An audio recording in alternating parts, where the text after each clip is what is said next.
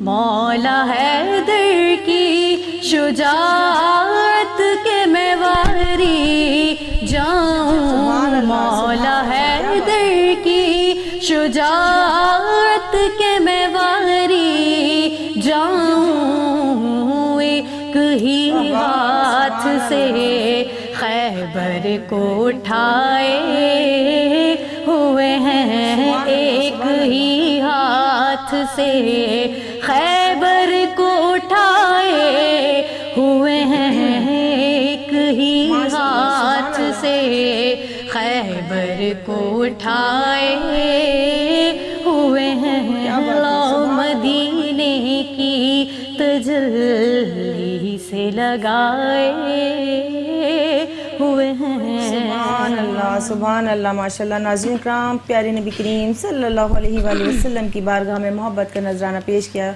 ناظرین کرام، چند لمحوں بعد اذان فجر کا وقت ہوا چاہتا ہے۔ آپ لوگ اپنے سحری کے تمام معاملات کو نمٹا لیجئے اور آپ کے اور ہمارے درمیان ایک چھوٹا سا بریک ہے، ملتے ہیں بریک کے بعد۔ ویلکم بیک ناظرین اکرام، ہم آپ کے ساتھ آج کی سحری میں موجود ہیں اور اگلا روزہ اختیار کرنے جا رہے ہیں۔ رمضان المبارک تقریباً اختتام کے قریب ہے۔ ناظرین اکرام، آج کا جو موضوع گفتگو ہے قرآن میں موجود انبیاء کرام کا ذکر، اور ویسے بھی قرآن پاک جو پڑھا جاتا ہے کہ قرآن پاک پڑھنے والا حافظ بن جاتا ہے۔ قرآن کو اگر سوار کے پڑھا جاتا ہے تو وہ قاری کہلاتا ہے۔ قرآن مطلب جب سوار کر پڑھ لیا اور اس کے بعد کوئی پڑھانے والا ہمیں ملتا ہے، یعنی کہ ہمارے کو جو اگر کوئی قرآن پڑھاتا ہے تو وہ ہمارا استاد ہوتا ہے۔ قرآن کا ترجمہ کرنے والا عالم ہوتا ہے، قرآن کی تفسیر کرنے والا مفسر ہوتا ہے، قرآن کے مطابق فیصلہ کرنے والا قاضی ہوتا ہے، اور جب ہم قرآن پہ عمل کرتے ہیں، اس کے مطابق اپنی زندگی کو گزارتے ہیں، اس پہ تمام موجود جتنے بھی احکامات ہیں ان پر عمل کرتے ہیں، تو ہم ولی اللہ بن جائیں گے۔ یعنی کہ اگر ہم نے سب کام کیے تو ہم ولی اللہ بن جاتے ہیں۔ ناظرین کرام، قرآن پاک کی اتنی خصوصیات ہیں، اتنی اس میں اللہ تعالیٰ نے تفصیل سے ہر چیز بیان کی ہے کہ ہم جتنی بات کریں کم ہے۔ جیسے ہماری پروفیسر صاحبہ مختلف انبیاء کرام کا بتا رہی ہیں کہ اللہ کے 4 نبی جن پہ اللہ نے کتب نازل فرمائی، حضرت داؤد علیہ السلام پہ زبور نازل فرمائی، حضرت موسیٰ علیہ السلام پہ توریت نازل فرمائی، حضرت عیسیٰ علیہ السلام پہ انجیل نازل فرمائی، اور آخر میں اپنے محبوب حضرت محمد مصطفیٰ صلی اللہ علیہ وآلہ وسلم پہ قرآن پاک نازل فرمایا، جو ایک بہت بڑا معجزہ ہے۔ اچھا ناظرین کرام، قرآن پاک جب تک ہے قیامت نہیں آئے گی، یعنی قیامت سے پہلے قرآن پاک اٹھا لیا جائے گا، قیامت سے پہلے علماء اکرام کو اٹھا لیا جائے گا، قرآن جو ہم پڑھتے ہیں اور جتنے دلوں میں قرآن پاک موجود ہے وہ سب اٹھا لیا جائے گا، اس سے پہلے قیامت قائم نہیں ہوگی۔ یہ اللہ کا فرمان ہے۔ اور جب کبھی اللہ تعالیٰ قرآن پاک میں وہی مطلب اپنی محبوب پہ بھیجا کرتا تھا حضرت جبرائیل امین کے ذریعے، اور اگر جب اللہ تعالیٰ کو کوئی آیت تنسیخ فرمانا ہوتی تھی تو جن کے دلوں میں وہ آیت موجود ہوتی تھی تو وہ ادھر سے بھی صاف ہو جایا کرتی تھی، یعنی کہ جن لوگوں کو آیت رات میں یاد تھی اور اللہ نے اگر اس کا تنسیخ کا حکم دے دیا، یعنی اللہ نے اس کو وہاں سے ہٹا دیا، تو جن دلوں میں وہ مطلب آیت موجود ہوتی تھی وہاں سے وہ صاف ہو جاتی تھی، وہ ختم ہو جاتی تھی، تو اللہ تعالیٰ پھر نئی آیت بھیجتا تھا۔ قرآن پاک کے بارے میں تو بڑی تفصیلی گفتگو کریں تو کم ہے، تو اپنی پروفیسر صاحبہ سے جانتے ہیں کہ وہ اس بارے میں کیا کہتی ہیں۔ جی پروفیسر صاحبہ۔ قرآن پاک فرقان حمید جو اللہ تعالیٰ نے حضور پاک صلی اللہ علیہ وسلم پر وحی کے ذریعے نازل فرمایا، بے شک تو وحی بھی جو ہے وہ 2 قسم کی ہے، ایک وحی مطلوع اور وحی غیر مطلوع۔ بے شک ایک وحی وہ جو حضور پاک صلی اللہ علیہ وسلم پر حضرت جبرائیل علیہ السلام براہ راست لے کر نازل ہوئی، اور ایک وحی وہ کہ حضور پاک صلی اللہ علیہ وسلم کے دل میں اللہ تعالیٰ کی رضا کے ذریعے کوئی ایسی بات خود بخود جو آپ صلی اللہ علیہ وسلم کے دل میں پیدا ہو جائے کسی بھی مسئلے سے متعلق، اور پھر وہ مسئلہ حضور پاک صلی اللہ علیہ وسلم بیان فرمائے، اس کو وحی غیر مطلوع کہا جاتا ہے، یعنی کہ حدیث قولی، صحیح، جس کو دوسرے لفظوں میں ہم حدیث قولی نہیں کہہ سکتے۔ وحی غیر مطلوع کی جو ہے وہ تلاوت نہیں کی جاتی، لیکن وحی مطلوع کی تلاوت کی جاتی ہے۔ وحی مطلوع قرآن پاک میں جو ہے وہ سارے آپ نے جس طرح فرمایا کہ قیامت سے پہلے کچھ ہی وقت پہلے جو ہے وہ ختم ہوگا، اس سے پہلے وہ موجود رہے گا ضابطۂ حیات کے طور پر۔ تو ہمارے ہر شعبہ جات میں سے اگر دیکھا جائے تو تو ہم قرآن پاک کو اپنے لیے بے انتہا مفید سمجھ سکتے، اس لیے کہ اس کے اندر ہر چیز موجود ہے.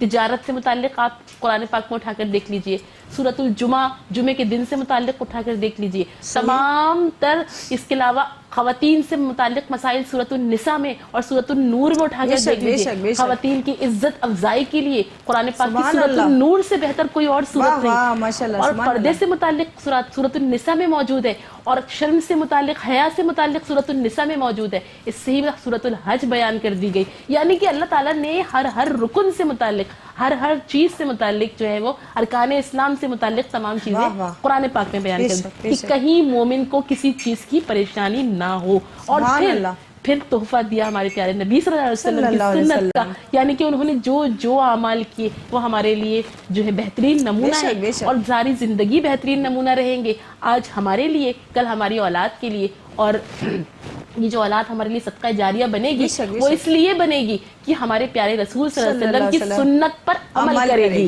جب ہم سنت پر عمل کریں گے تربیت ایسی ملے گی، تربیت اولاد کو ایسی ملے گی، اور یقیناً کل وہ ہمارے لیے اسی طرح سے مغفرت کی دعا کرے گی جس طرح آج ہم اپنے والدین کے لیے مغفرت کی دعا کریں. بے شک بڑی خوبصورت گفتگو. ناظرین اکرام، ہمارے ساتھ موجود ہیں خدیجہ اشتیاق جلیلی جو بارگاہ رسالت صلی اللہ علیہ وآلہ وسلم میں محبت کا نذرانہ پیش کریں گی. جی خدیجہ.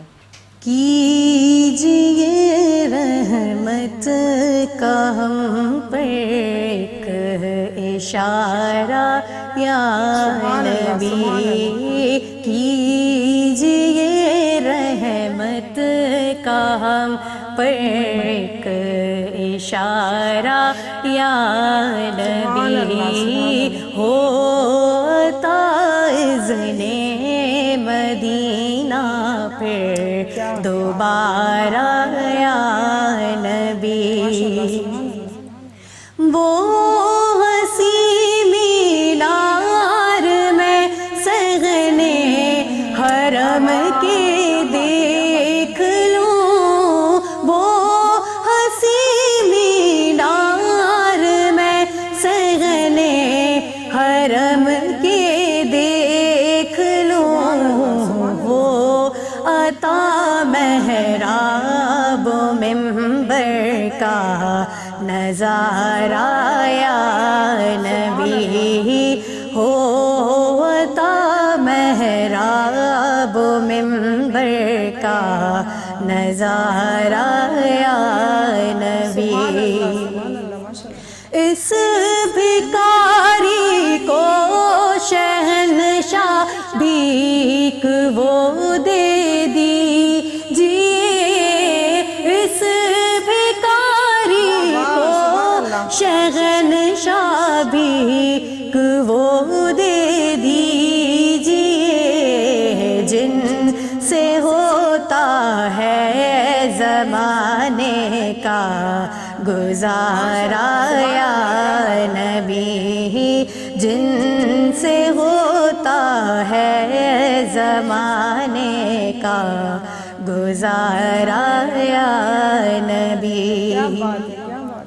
ہو عطا رمضان میں ہر سال ہی میرے خدا، ہو عطا رمضان میں ہر سال ہی میرے خدا، وہ مدینے کا حسین منظر پیارا یا نبی، وہ مدینے کا حسین منظر پیارا یا نبی.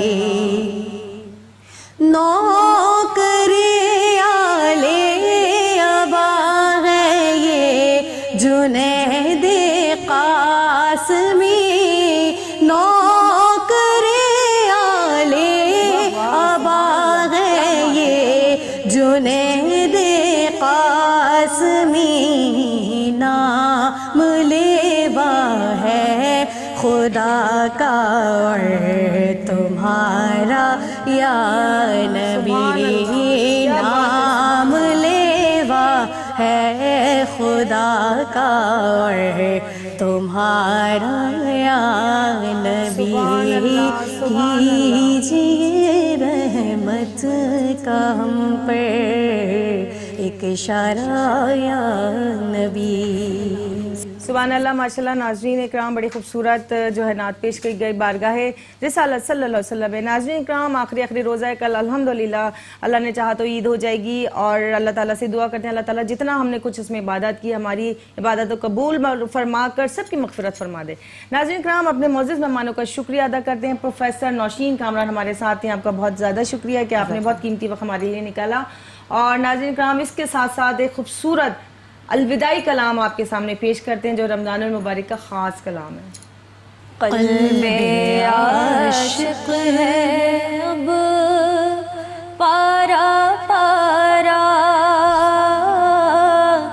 الوداع الوداع ماہ رمضان، الوداع الوداع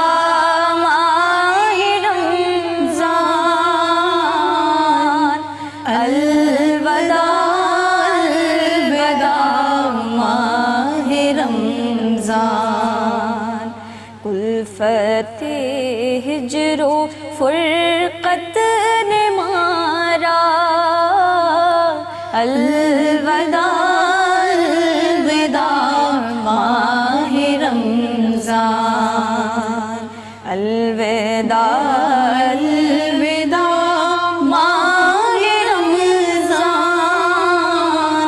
الوداع الوداع ماہ رمضان. بزم افطار سجتی تھی کیسی،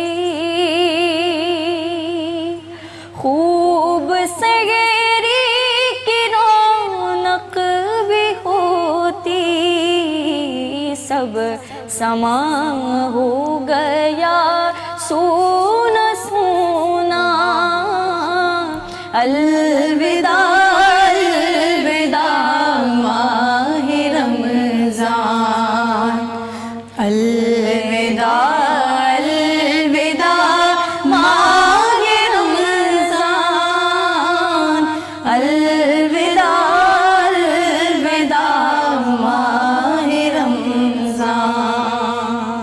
تیرے آنے سے دل خوش ہوا تھا اور ذوق عبادت بڑھا تھا، آہ اب دل پہ ہے غم کا غلبہ، الوداع الوداع ماہ رمضان، الوداع الوداع ماہ رمضان، الوداع الوداع ماہ رمضان. جب گزر جائیں گے ماہ 11، تیری آمد کا پھر شور ہوگا، کیا میری زندگی کا بھروسہ، الوداع الوداع ماہ رمضان، الوداع الوداع ماہ رمضان، الوداع الوداع ماہ رمضان.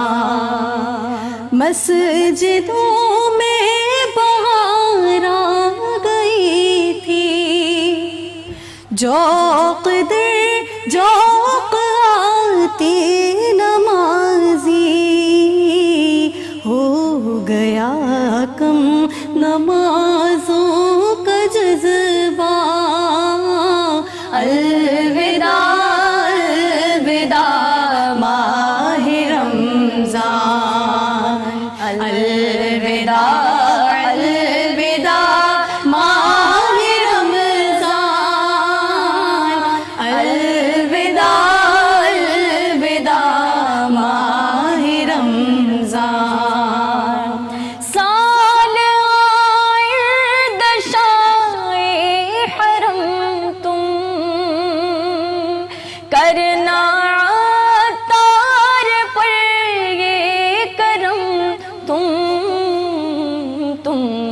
مدینے میں رمضان